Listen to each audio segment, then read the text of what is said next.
Hey guys, and welcome back to another YouTube video. So recently I went to see The Last Jedi in theaters, and I thought, why not do a review of The Last Jedi, because, I just thought it'd be fun to say what I feel about the movie, because lots of people have different feelings about this movie. Because, a lot of people hated it, and a lot of people loved it, and I'm kind of in the middle, so, yeah, it's gonna be fun. Hopefully not too long. I'm here too. I'll leave a link to her channel in the description. Me and this other person here have really crazy opinions about the movie, and if you're watching this, you probably watched the movie because spoilers. Yeah, spoilers ahead. Spoiler alert. Just, if you haven't watched the movie, go see it. It's amazing. The cinematography is awesome. It's not that amazing. But is that a spoiler? That's a spoiler. No. Yes, that's a spoiler. That's a spoiler. Okay, you know what? If you haven't watched the movie, go watch the movie. From here on out, it's going to be just spoiler city, so I suggest you go watch the movie first and then watch this video. Here we go. So, this movie was directed and written by the same person. His name is Rian Johnson. You may know him as the director of Looper. It's a science fiction movie, came out a few years back, I think. It was okay. I mean, it had some funny jokes, but the storyline was kind of messed up. The pacing was really bad. It was slow and then fast. Yeah, I definitely agree. It felt like the story was stopping and then starting and going at different paces. Yeah, definitely. Throughout the movie. It was okay. I'm kind of meh with the subject. It's just, I liked the storyline, but I didn't like the storyline. Well, what parts did you like? I liked the beginning. The first scene was amazing. The first scene was awesome. Poetic cinema. Poetic. I liked, what scenes did I didn't really like the casino scene. Canto Bite, yeah, that just didn't really. It was a plot cul-de-sac, in my opinion. It didn't go anywhere. The characters, yeah, it kind of just gave Finn and Rose a reason to be in the story. Something to do. You get the feeling from this movie, and this is just my opinion personally, but you get the feeling from this movie that Rian Johnson doesn't like Finn very much. Yeah, and just didn't know what to do with him for the whole movie. Yeah, now that I think about that, that's definitely something. I think that is true, actually, because they didn't really do anything. They just, went to this planet, and Finn realizes that rich people pay the rebellion and the Empire just for money, and it's just a growing point for Finn, but it was just kind of useless. They could have done anything in that. And same with Rose. I love Rose, and I love Kelly Marie Tran, the actress. I love the actress, but it felt like her character didn't actually get a lot to do. Yeah, Rose and Finn didn't really do anything in the storyline. They were just there, trying to help and save the rebellion. Well, they had that cool scene at the end where Finn fights Phasma. Well, they did, but what did Rose do in that sequence? Nothing. She shot some stormtroopers. Hey, come on. That's Rebel. Okay, whatever. So the point is, there wasn't a lot of great content for Finn and Rose in this movie. Yeah, it wasn't. It was okay. I mean, what other scenes did you like? I like the scene where Kylo almost destroys the ship. He almost, decides not to kill Leia. Yeah, and then she should have died anyway. She did that cool force thingy to stay alive. I don't get that. On that later. I didn't. Yeah. Personally, I loved the scene where the last bomber is moving out to bomb the dreadnought, and Paige Tico, the gunner who ends up dying. At the beginning, yeah, where she hits the button to release the bombs, and that's her last action. That whole sequence was brilliantly shot. I loved it. It was amazing. It was thematic and weighty and beautiful, and I loved it. And then the rest of the movie was kind of downhill from there. Yeah, the beginning was the best part, definitely. It started with action, kind of like The Force Awakens. Hux getting dunked on. Oh yeah, that was the best way to start a movie. Hux, is your refrigerator running? Yeah, you better go catch it! Oh! Yeah. That was pretty funny. So anything else? Anything else you liked? Well, I kind of liked the thing between Rey and Kylo or Ben Solo, if you're... Sorry, what? I kind of like the thing between Rey and Kylo. How? Or Ben Solo, if you're a Ben Solo fan. It just kind of I liked how they had that like Force connection, even though it was just Snoke being a BS person.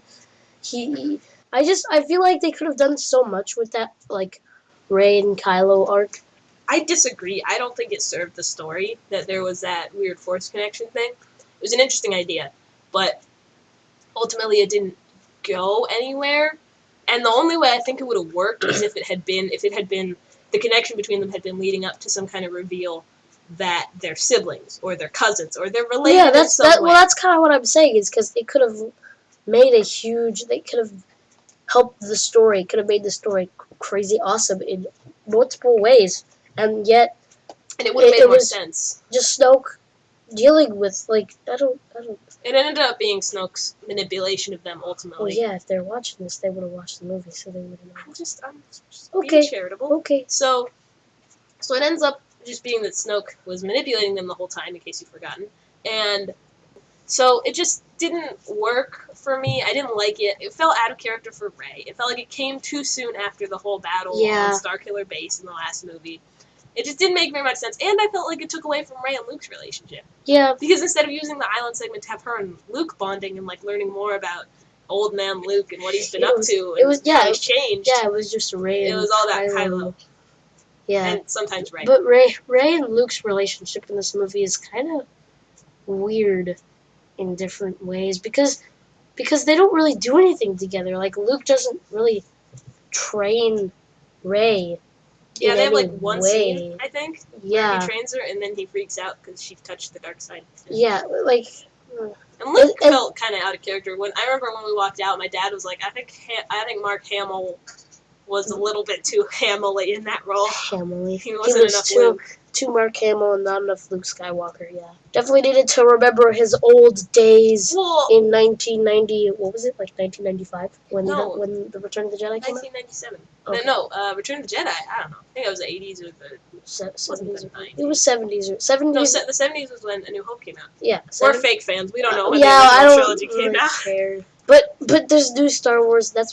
We're talking about The Last Jedi. We're not talking about old movies. Okay, so the point is, Luke just fell out of character, and it might have been Hamill, and it might have been Johnson's directing, and we don't really know. Yeah. But those scenes were just a little bit meh. Yeah. And then the Luke and Kylo relationship, where Kylo just wants to kill Luke because Luke tried to kill him because he thought he was going to turn into this death machine. And then he didn't. He didn't. Like, Kylo Ren killed Han Solo. Yeah, but... And, like, 5 planets. That's true. He did kill Han Solo and, like, 5 planets. I think Kylo has hope. I think he has hope, even though he's the new Supreme Leader. No, I think the point of the ending was that he's too far gone. Like, he killed Snoke. Like, that was his chance to redeem himself.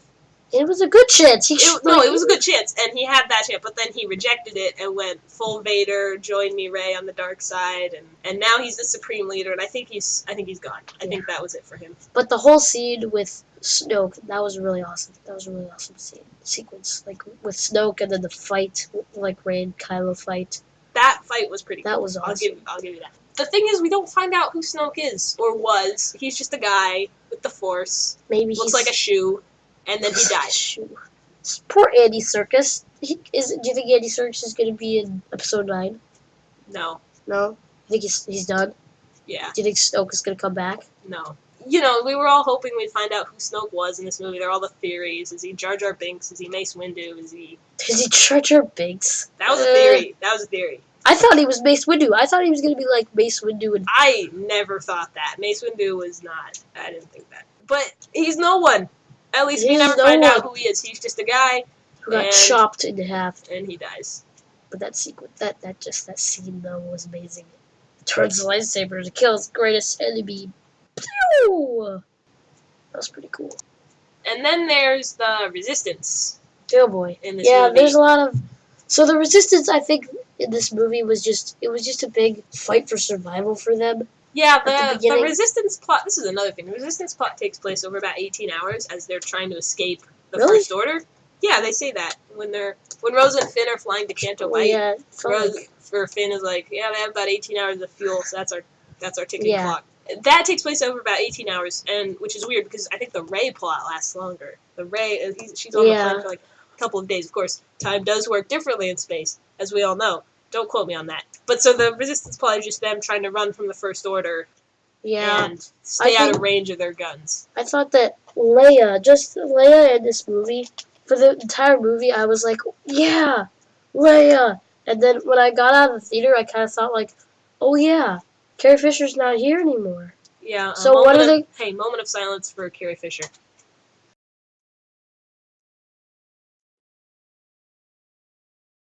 So, with Carrie Fisher gone, the big question now is what are they going to do with Leia in episode 8 and 9? And I guess they're going to cross that bridge when they come to it. Yeah, they just left her alive, right?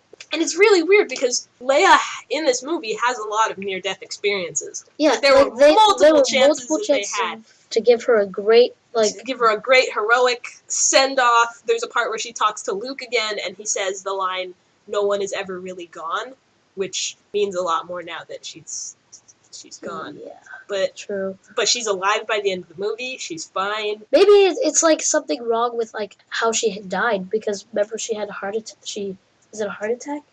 I believe so. I believe it's some kind of heart complication. So I think that it took her by surprise. They already finished shooting, and so they couldn't go back and fix it. I'd argue they could have re-edited the space scene in particular. Yeah, the space scene where like if they blow up the bridge, that definitely could have been a goodbye scene for her. But I don't know. We'll see. Yeah, and then there's Poe and Admiral Holdo and all moving on to the other characters. Yeah. I thought Admiral Holdo was going to be a mole. Like, just the way she acted and how Poe thought of her. She acted super shady. Yeah, I thought she was a mole. Honestly, I was convinced the first second she said, like, we'll just keep running. I was like, she's the Also, bad the fact that we'd never seen her before this. Yeah, that... Which just, I mean, I get it because they casted a new actress and brought in a new character and it happens. But just the fact that it wasn't like with Rose where it's like, oh, well, she's a mechanic, so she hasn't really been in the story up to this point. Yeah. It was like she's in the leadership of the rebellion or the resistance, and now it's just kind of like, yes, she was here the whole time, just right off screen, right off camera. So there was that. Poe, and then like her thing with Poe, where Poe just doesn't trust her at all. I'm gonna say for the record, Poe Dameron was right. He was. Poe Dameron was like, I think he should have been Poe. I think he should have been Finn in this movie.